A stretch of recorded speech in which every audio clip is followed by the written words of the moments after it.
Hey, welcome back to a special technical difficulties episode of Montober 2025. The Psycho 2 review I recorded, which was excellent. I was so proud of that video. For some reason, the stupid computer lost the sound! So here I am redoing it, and bear with me, I do not have time to put the film footage in this review. You're just going to have to make do with a movie poster in the corner. Psycho 2 begins, I think it was 20 years after the original, with Norman Bates being found fit to re-enter society, much to the protests of now Lila Crane, the sister of Marion, Lila Loomis, sister of Marion Crane, who is protesting Norman's release. Norman winds up taken home and being told he has a job at the motel that a character by the name of, not a job at the hotel, a job at a diner that a character by the name of Emma Inch Spool fought for him to get. And we meet our next important character who gives us an alias, but her real name is Mary Loomis, the daughter of Lila Loomis, and she's painted in a sympathetic light. Norman ultimately offers her a place to stay because she had a fight with her boyfriend, and we get some great, wonderful, tense scenes between them where we see Norman is scared of himself. And it's one of the great things this film does, is it really makes you sympathize and root for Norman Bates because you want to see him hold it together for his own good, and not everyone in his life is who they claim to be, and we have a great story unfold. Norman winds up following Mr. Toomey, who's been running the motel, played by Dennis Franz, who's a sleazy motel runner. This is basically a place people rent for a couple hours to do drugs, then go home. And Norman wants to run a respectable business, so he fires him. There's a great scene with Mary staying at Norman Bates's house where we see her sleeping in a room, yet she has a door wedged against the room, and we do see some warning signs. She's being spied on in the shower, and there's a good game of what's going on here. Is Norman Bates really reformed, or isn't he? Can you really trust him? Is he seeing these things, or is it in his head? Is there more going on here? And the movie just literally keeps you guessing and feeling almost as disoriented as Norman Bates. He has his doctor from the mental institution who's in his corner.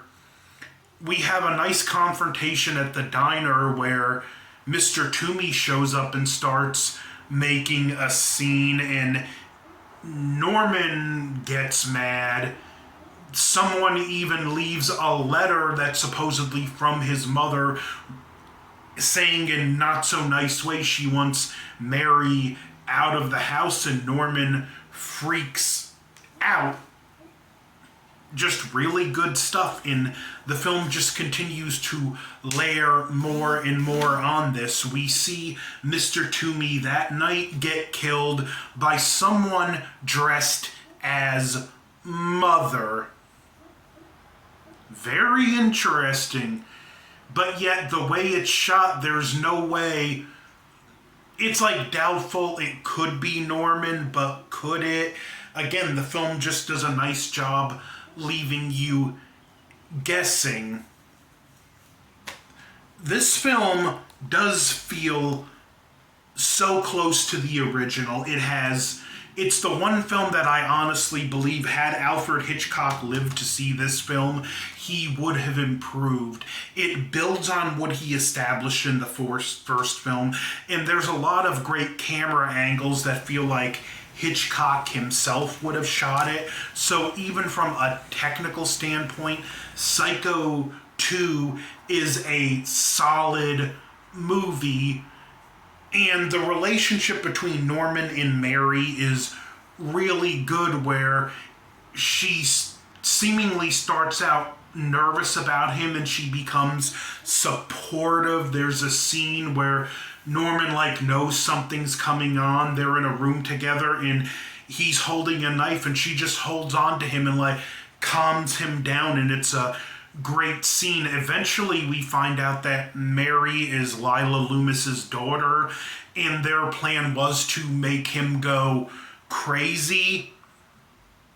But as she gets to know Norman, she realizes this man really has changed, and it's kind of silly hating him for murdering a relative that she never knew at a time when he was very mentally unstable.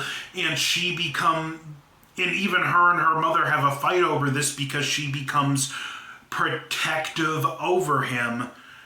And it's just really great, just stuff. Like I said, movie is just so psychologically layered and intricate. There are so many things you can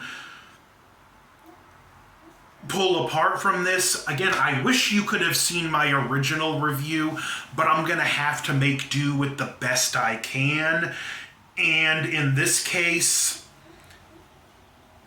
it's my review for Psycho 2 this way. So thank you for bearing with me and putting up with what, by my own admission, is the inferior version of this review. But anyway, the Norman's doctor even figures out what's going on. And after some back and forth and the swamps being drained and Mr. Toomey's car being found, the doctor does do some investigating. But before I get into that, I do want to talk about how much I like the character of Sheriff Glynn. Well, no, that's not his last name. It's Hugh Glynn, who played Sheriff John Hunt, because the sheriff isn't the traditional, I know what you did, Bates, and I know you're going to slip up again and I'm going to be there. It's refreshing to see one of these characters that just has the attitude of, well, you paid your debt to society and you deserve a second chance, and he's almost protective of Norman and not accusing Norman. And it's a nice point where once he finds out some stuff about Mary, he's even like, you need to get out and leave him alone. She tells him even, I haven't broken any laws. No, but he's like, no, but you've broken decency. But anyway, the doctor sees Lila Loomis go into the house. Lila gets killed by Mother, and then the great finale of the film with Norman on the phone acting like he's talking to Mother. Mary ultimately goes down and gets the stuff and dresses up as Mother. In Norman's, Mother, you've killed, I'll clean up after you, I've done it before. And Mary starts panicking and stabbing at him, and she's stabbing Norman in this scene. And before this happened, the reason he says you've killed again is because the psychiatrist catches her thinking she's trying to mess with him, and out of reaction she turns around and stabs the therapist, killing him.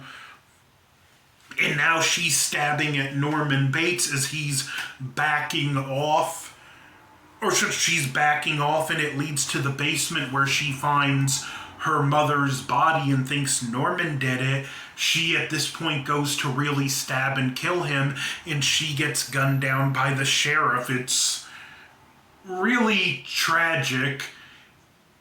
This was all born from an attempt on revenge, and it ended in the death of a mother and daughter, and Norman, in the daughter's eyes, getting blamed for something he didn't do.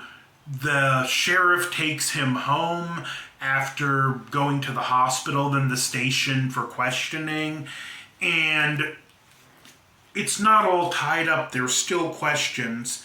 Emma Spool shows up to the house and she reveals she's really Norman Bates's mother. She hits him over the head. I mean, not she hits him. He offers to make her some tea, and we see a really old tea can, and it's like, is he gonna poison her again? But no, he just takes a shovel and bashes her in the back of the head, killing her. And then we hear Mother's voice talking to Norman, and a great last shot of him standing out in front of the Bates Motel with the clouds in the background. It's a wonderfully chilling and haunting shot. And ironic that Lila Loomis was so determined to prove Norman Bates would kill again and that he was crazy, that her actions actually drove him into a relapse.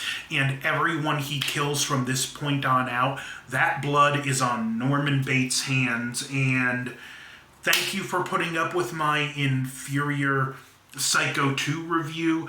As you can see, I changed my mind, and there's going to at least be 3 or 4 clips from the film in this review, but I thank you for watching and putting up with the inferior version of both this review and my Phantasm 2 review that's coming up in the future. So in the meantime, don't forget to like, share, comment, subscribe. Over and out.